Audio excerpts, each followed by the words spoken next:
Hello friends, how are you all? I'm Vali and today I'm going to discuss a very important topic which is approaches to educational research. So today I'm going to start part 6. In the previous sessions we have completed many topics. So today's topic is qualitative approach. इससे पहले जो हम topics cover कर चुके हैं वो अपना quantitative तक हम कंप्लीट कर चुके हैं 6A का।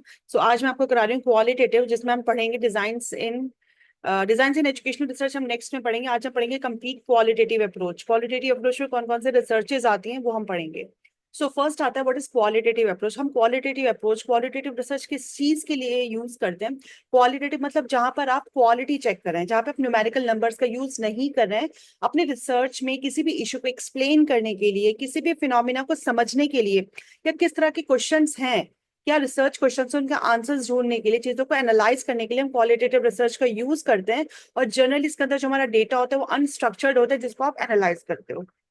तो अगर हम कैरेक्टरिस्टिक की बात करते हैं क्वालिटेटिव रिसर्च में, तो क्वालिटेटिव रिसर्च भी आपकी एक एक्सप्लेनेटरी एक्टिविटी होती है जिसके अंदर बहुत सारी चीजें आप एक्सप्लेन करते हैं। अगर आप किसी भी फिनोमिना के ऊपर रिसर्च कर रहे हैं तो जो भी ऑब्जर्वेशन आपने लिया आप एक्सप्लेन कैसे करेंगे? कुछ ऑब्जर्वेशन के बेसिस पे एक्सप्लेन करेंगे, कुछ ओपन एंडेड इंटरव्यूज आप लेंगे जिसके बेसिस पे आप चीजों को एक्सप्लेन करेंगे। ठीक है, यहाँ पे जो एफर्ट्स लगाए जाते हैं देखने के लिए लगाए जाते हैं कि जो भी फिनोमिना है जिसके ऊपर आप रिसर्च करें उसकी क्या स्ट्रेंथ है, उसकी क्या वीकनेसेस हैं। तो जो आपकी क्वालिटेटिव रिसर्च होती है उसके अंदर जो आप डेटा लेते हैं general real life natural settings में लेते हैं, जो ज्यादातर आपका डिस्क्रिप्टिव होता है, रिच होता है और बहुत एक्सटेंसिव होता है। जो आपका इंपॉर्टेंट रिसर्च टूल आता है क्वालिटेटिव रिसर्च के अंदर, आपका ऑब्जर्वेशन आता है, आपका ओपन एंडेड और अनस्ट्रक्चर्ड इंटरव्यूज आते हैं, ठीक है, वीडियो रिकॉर्डिंग्स आती हैं, या किस तरह से आप डॉक्यूमेंट्स को कलेक्ट करते हैं अपने रिसर्च को पूरा करने के लिए। सो development of teaching skills in people teachers through micro teaching cycle is a good example of qualitative research. तो एक एग्जांपल है हमारे क्वालिटेटिव रिसर्च का कि किस तरह की टीचिंग स्किल्स को डेवलप करना चाहिए पीपल टीचर्स को माइक्रो टीचिंग के थ्रू, ताकि मतलब ये एक बहुत अच्छा एग्जाम्पल, मतलब कैसे आप उनके टीचिंग स्किल्स को डेवलप करेंगे पीपल टीचर्स के माइक्रो टीचिंग के थ्रू। तो एक बहुत अच्छा एग्जाम्पल है हमारी क्वालिटेटिव रिसर्च का। अब अप्रोचेस में कौन कौन सी आती है आपकी research? Narrative research, case study, ethnography, ethology, ethnomethodology, grounded theory, phenomenology, symbolic interaction, historical research and naturalistic research. ये सारी अब हम आगे डिटेल में पढ़ेंगे। तो फर्स्ट आती है आपकी नैरेटिव रिसर्च। नैरेटिव मतलब नरेट करना, स्टोरीज बनाना, स्टोरीज टेल करना, ठीक है, लोगों की बायोग्राफी के बारे में पढ़ना, इंटरव्यूज लेना, जर्नल्स पढ़ना, डायरी करना, नरेट करना स्टोरीज को। इसका जो मेथोलॉजी होती है देखिए, it is the study of how different human experiences the world around them. हर इंसान की कुछ डिफरेंट एक्सपीरियंसेस होते हैं, उसके बेसिस पे लोग स्टोरीज बनाते हैं, ठीक है। It involves a methodology. अगर हम नैरेटिव रिसर्च की बात करते हैं तो इसमें जो मैथोलॉजी है वो लोगों को अलाउ करती है कि वो स्टोरीज को बनाए, स्टोरीज जो उन्होंने जी है, जो उनकी अपनी जिंदगी की क्या बायोग्राफी रही, क्या उन्होंने एक्सपीरियंस किया अपनी लाइफ में। This is called narrative research. The researcher typically focus on, इसके अंदर क्या होता है, आप एक पर्सन के ऊपर रिसर्च करते हो, उसी के बेसिस पे आप डेटा को कलेक्ट करते हो, उसने क्या किया अपनी लाइफ में, चीजों को एक्सपीरियंस किया, क्या उसकी पर्सनल लाइफ थी, किस तरह से उसकी लाइफ में पॉजिटिव और नेगेटिव आए, क्या अप्स एंड डाउन आए। तो ये सारी चीजें स्टोरी के फॉर्म में वो बताता है। फिर रिसर्चर इसके बेसिस पे डेटा को कलेक्ट करता है, ठीक है। ये इंटरडिसिप्लिनरी स्टडी एक्टिविटीज की जिसके अंदर स्टोरीज को एनालाइज करना, जनरेट करना लोगों के एक्सपीरियंसेस के बारे में। तो वो लाइफ हिस्ट्री भी हो सकती है, इंटरव्यूज भी हो सकते हैं, जर्नल्स के बेसिस पे भी आप कर सकते हैं, मेमोर्स होते हैं, ठीक है, ऑटोबायोग्राफीज होती है। तो इस तरह की रिसर्चेस हम इसके अंदर करते हैं डेटा कलेक्ट करने के लिए। ये तरीके होते हैं। केस स्टडी, केस स्टडी में क्या होता है, आप इन डेप्थ स्टडी करते हो, ठीक है, किसी एक स्कूल के ऊपर, किसी एक पर्सन के ऊपर, एक सिस्टमेटिक इंक्वायरी होती है किसी भी इवेंट के ऊपर, या कोई भी रिलेटेड इवेंट है जिसका जो एम है वो यही है कि उस फिनोमेना को कंप्लीटली डिस्क्राइब करना। केस स्टडी उसकी पूरी इन डेप्थ स्टडी करना एक सिस्टमेटिक वे में। केस स्टडी रिसर्च भी हमारी क्वालिटेटिव रिसर्च होती है जिसका जो एम होता है यही होता है कि किसी एक पर्टिकुलर पर्सन के ऊपर आपने इन डेप्थ स्टडी की, चाहे आपने क्लासरूम ऑब्जर्वेशन के ऊपर कर ली, चाहे आपने स्कूल के ऊपर कर ली, किसी भी चीज को एक केस के तरीके से ले लिया। इन डेप्थ स्टडी होती है किसी भी पर्टिकुलर सिचुएशन की। देन अ स्वीपिंग स्टैटिस्टिकल सर्वे, किसी भी स्टैटिस्टिकल सर्वे को के कंपैरिजन में ये एक किसी एक पर्टिकुलर सिचुएशन के ऊपर इन डेप्थ स्टडी होती है, वो हमारी केस स्टडी कहलाती है। फिर आती है हमारी एथनोग्राफिक रिसर्च। अब एथनोग्राफिक का मतलब क्या होता है? ये भी आपके अपने आप में क्वालिटेटिव रिसर्च है। जनरली इसके अंदर आप क्या करते हैं, एक ही, जैसे अगर आपने किसी के कल्चर के ऊपर रिसर्च की तो उसका आप इन डेप्थ स्टडी करेंगे, ठीक है। आपने किसी पार्टिसिपेंट्स के पर्सपेक्टिव्स के ऊपर स्टडी की तो उसकी आप पूरी इन डेप्थ गहराई तक स्टडी करते हैं। और ये सब चीजें हम किसमें करते हैं? नेचुरल एनवायरनमेंट के अंदर करते हैं और डायरेक्टली ऑब्जर्व करते हैं, तो इसलिए ये इन डेप्थ होती है। तो जो आपकी एथनोग्राफिक स्टडी होती है ये किसके थ्रू होती है? Direct observation of users in their natural environment rather then in a lab, ना कि कंट्रोल्ड एनवायरनमेंट में नहीं होती, ये एक नेचुरल एनवायरनमेंट में होती है। इस स्टडी का ऑब्जेक्टिव क्या होता है कि आप चीजों को इन डेप्थ जानने की कोशिश करें। अगर हम लोगों के बारे में देख रहे हैं तो लोग आपस में कैसे एक दूसरे के साथ इंटरेक्ट कर रहे हैं नेचुरली, हम उनको किसी एक जगह नहीं लेके जाएंगे, जैसे वो लोग जहां रह रहे हैं जैसे रह रहे हैं उसी के अकॉर्डिंग हम उनको देखेंगे, उनको ऑब्जर्व करेंगे, उनका लिविंग स्टाइल देखेंगे, उनका नेचर देखेंगे, उनके पर्सपेक्टिव्स को जानेंगे। ये सब नेचुरल सेटिंग के अंदर हम करते हैं इथनोग्राफिक रिसर्च के अंदर। एम क्या होता है आपकी एथनोग्राफिक रिसर्च का? एथनोग्राफी एक क्वालिटेटिव रिसर्च होती है जो क्या चीजें देखती है कि लोग आपस में कैसे सोशली इंटरेक्ट कर रहे हैं एक प्रॉपर एनवायरनमेंट के अंदर। ठीक है, इससे रिसर्च को क्या मिलता है जब आप ये सब स्टडी करते हैं कि इन डेप्थ मिलता है कि लोग को क्या पर्सपेक्टिव है चीजों को लेके, लोग क्या चीजें एक्सपीरियंस कर रहे हैं, कैसे रह रहे हैं, कैसे उनकी डे टू डे लाइफ है। इससे एक रिसर्चर को एक अंडरस्टैंडिंग मिलती है कि आसपास के जो लोग हैं आपस में एक दूसरे के साथ कैसे रहते हैं, कैसे इंटरेक्ट करते हैं। ठीक है, ये जो स्टडी होती है जनरली किस पे की जाती है? लोगों का कल्चर कैसा है, कल्चर पैटर्न कैसा है, और उस कल्चर के लोगों का आपस में एक दूसरे के साथ कैसा इन्वॉल्वमेंट है, क्या उनके एक्सपीरियंसेस है एक नेचुरल सेटिंग में।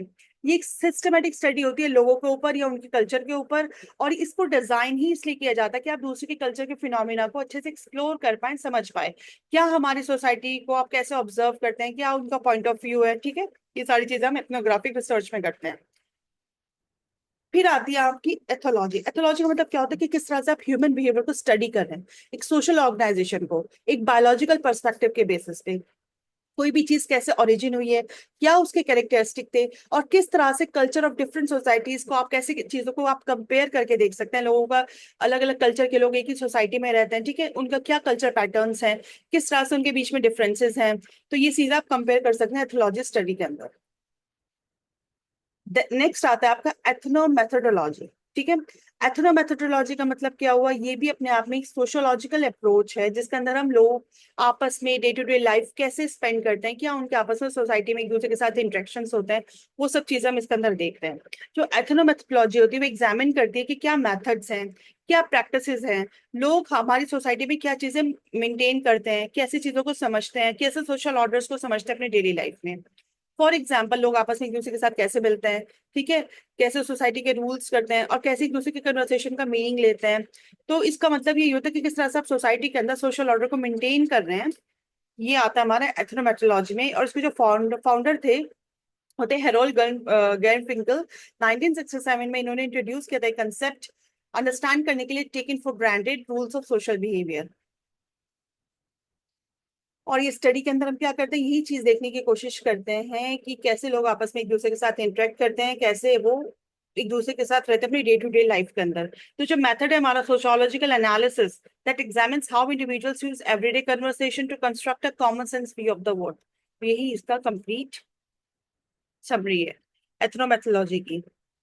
ग्राउंडेड थ्योरी, ठीक है, ग्राउंडेड थ्योरी वो अप्रोच है जहां पे रिसर्चर्स क्या करते हैं, चीजों को कलेक्ट करते हैं, डेटा को एनालाइज करते हैं, थ्योरी बिल्ड करते हैं ग्राउंडेड लेवल पे।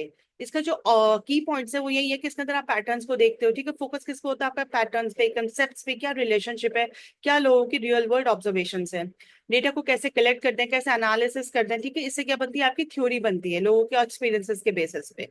तो ये डेवलप किया था बार्ने ग्लेस्टर ने एंड एनसेम स्ट्रॉस ने 1967 में।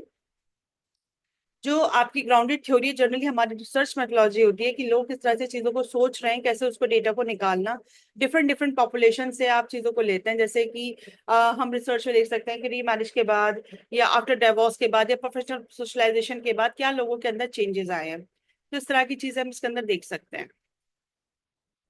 इसमें थ्योरी बिल्ड करते हैं ग्राउंडेड लेवल पे आगे पूरा। How is an inductively derive theory about a phenomena, एक पर्टिकुलर सेटिंग के अंदर किस तरह से आप थ्योरी को डेराइव कर रहे हो अपने डेटा से, ये सब काम हम ग्राउंडेड थ्योरी में करते हैं रिसर्च में।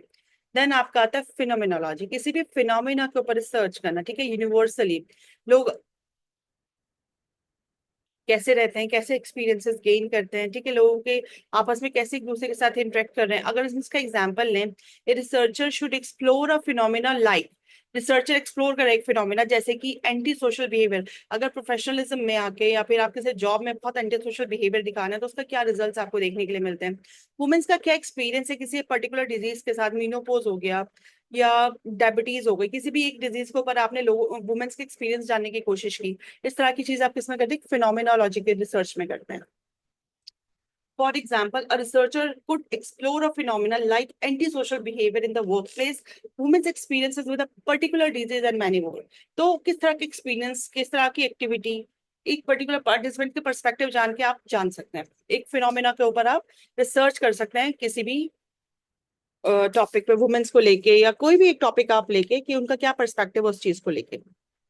हिस्टोरिकल रिसर्च जिसके अंदर आप पास्ट इवेंट्स के ऊपर रिसर्च करते हैं, ठीक है ना, कोई भी पास्ट इवेंट तो आपका हिस्टोरिकल रिसर्च कहलाता है। आप डेटा को कैसे कलेक्ट करते हैं, कैसे उससे आप मीनिंग इंटरप्रिटेट करते हैं पास्ट इवेंट्स को लेके, आइडियाज को लेके, ठीक है, और उसका क्या इफेक्ट देखने के लिए मिल रहा है आपको प्रेजेंट इवेंट्स में, इस तरह की रिसर्च आप कर सकते हैं। ये स्टडी जनरली कब पॉसिबल होती है, कुछ इवेंट्स जो पहले हो चुके हुए हैं लेकिन वो पूरी तरह से एक्सप्लेन नहीं किए गए, तो उनको लेते हुए आप नई रिसर्च कर सकते हैं, क्योंकि पास्ट एंड प्रेजेंट के क्या कनेक्शंस रह चुके हैं किसी एक पर्टिकुलर इवेंट को लेकर, उस पर आप रिसर्च कर सकते हैं, ठीक है, और द पास्ट प्रेजेंट में वो चीज कैसे गुजर चुकी है, फ्यूचर आप उसको प्रिडिक्ट कर सकते हैं इस रिसर्चर के बेसिस पे। सिंबॉलिक इंटरेक्शन, जहां लोग अपनी बात को कहने के लिए, अपनी बात को शेयर करने के लिए, कुछ इंटरेक्ट करने के लिए कुछ मीनिंग बनाते, कुछ सिंबल्स के थ्रू आपस में एक दूसरे के साथ इंटरेक्ट करते हैं, अपने एक्सपीरियंसेस को, अपने पर्सपेक्टिव्स को शेयर करते हैं एक दूसरे के साथ इंटरेक्ट करने के लिए, ये आपका होता है symbolic interaction. And then naturalistic research, that mean जब आप किसी भी चीज को ऑब्जर्व करें एक नेचुरल सेटिंग में, जब साइंटिस्ट ऑब्जर्व करते हैं कोई भी बिहेवियर रियल वर्ल्ड सेटिंग में, बिना किसी भी चीज को मैनिपुलेट किए या किसी भी सिचुएशन को कंट्रोल किए, तो आपकी नेचुरलिस्टिक रिसर्च कहलाती है। रिसर्चर कंडक्ट नेचुरलिस्टिक ऑब्जर्वेशन में be at homes and at professional attire, कहीं भी जब आप नेचुरलिस्टिक ऑब्जर्वेशन कर रहे हैं तो this is called naturalistic research. अभी हमने पहली क्लास में अपना क्वांटिटेटिव रिसर्च पढ़ा था, आज हमने पढ़ा है क्वालिटेटिव अप्रोच। तो इनको हम डिफरेंस देखते हैं इनका कि क्या डिफरेंस है क्वालिटेटिव एंड क्वांटिटेटिव रिसर्च के अंदर। तो जो आपका क्वालिटेटिव रिसर्च है वो मेथड ऑफ इंक्वायरी होता है जब आप किसी ह्यूमन एंड सोशल साइंसेस के ऊपर चीजों को अंडरस्टैंड करने की कोशिश कर रहे हो कि लोग क्या सोच रहे हैं, लोगों का क्या पर्सपेक्टिव है, वो क्या फील करते हैं। जब हम क्वांटिटेटिव रिसर्च की बात करते हैं दैट मीन्स आप कोई भी न्यूमेरिकल डेटा को जनरेट कर रहे हो, कोई हार्ड फैक्ट्स हैं जिनको आप देखने की कोशिश करो through the statistical basis, logical basis और मैथमेटिकल टेक्निक्स का आप यूज कर रहे हैं। क्वालिटेटिव रिसर्च कैसी होती है, हॉलिस्टिक होती है, जिसके अंदर आप एक कंप्लीट पर्सपेक्टिव्स देखते हैं। क्वांटिटेटिव रिसर्च आपकी पर्टिकुलरिस्टिक होती है जिसके अंदर आप सिर्फ एक डोमेन को देखना होता है आपको। हमारी क्वांटिटेटिव रिसर्च जो होती है सब्जेक्टिव होती है, जो हमारी क्वांटिटेटिव रिसर्च होती है वो ऑब्जेक्टिव होती है। अब सब्जेक्टिव का मतलब होता है कहीं ना कहीं इसके अंदर बायसनेस के चांसेस होते हैं, लेकिन जो आपकी रिसर्च होती है क्वांटिटेटिव रिसर्च जिसके अंदर बायसनेस के चांसेस नहीं होते, ये ऑब्जेक्टिव रिसर्च होती है।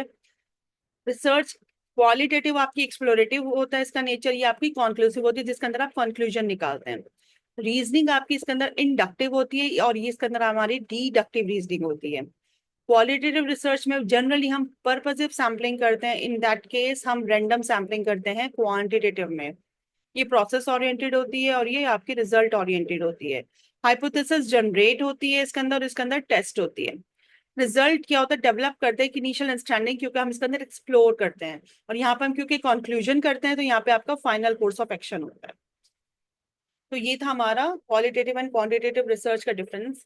अब एक छोटा सा टॉपिक है पायलट स्टडी। पायलट स्टडी आप कब करते हो अपने रिसर्च के अंदर, जब आप अपने डेटा को कलेक्ट करने से पहले एक छोटा सा पायलट स्टडी करते हो छोटे डेटा के ऊपर। जैसे फॉर एग्जांपल आपका 150 का डेटा है जिसके ऊपर आपको लेना है स्टूडेंट्स का फॉर एग्जांपल, तो आप क्या करोगे 30 स्टूडेंट्स पहले पायलट स्टडी करोगे, उसके बाद जब आप देखोगे उसका क्या रिलायबिलिटी निकलती है, क्या वैलिडिटी निकलती है, उसके बेसिस पे आप अपनी डेटा को आगे बढ़ाओगे, अपनी रिसर्च को आगे बढ़ाओगे। एक स्मॉल स्केल रिसर्च होती है, प्रोजेक्ट होता है, उसको हम पायलट स्टडी बोलते हैं।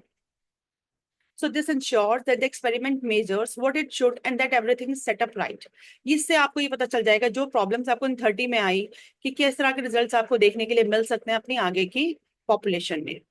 तो जो पायलट स्टडी होती है यहाँ पे आपको एक इन्फॉर्मेशन मिल जाती है कि किस तरह की स्ट्रेंथ आपको मिलेगी, क्या आपको अपने डिजाइन में इंप्रूवमेंट की जरूरत है, किस तरह की एरर्स आपको देखने के लिए मिल रही हैं, ताकि रियल एक्सपेरिमेंट में बहुत ज्यादा एफर्ट लगाने की कोशिश ना हो।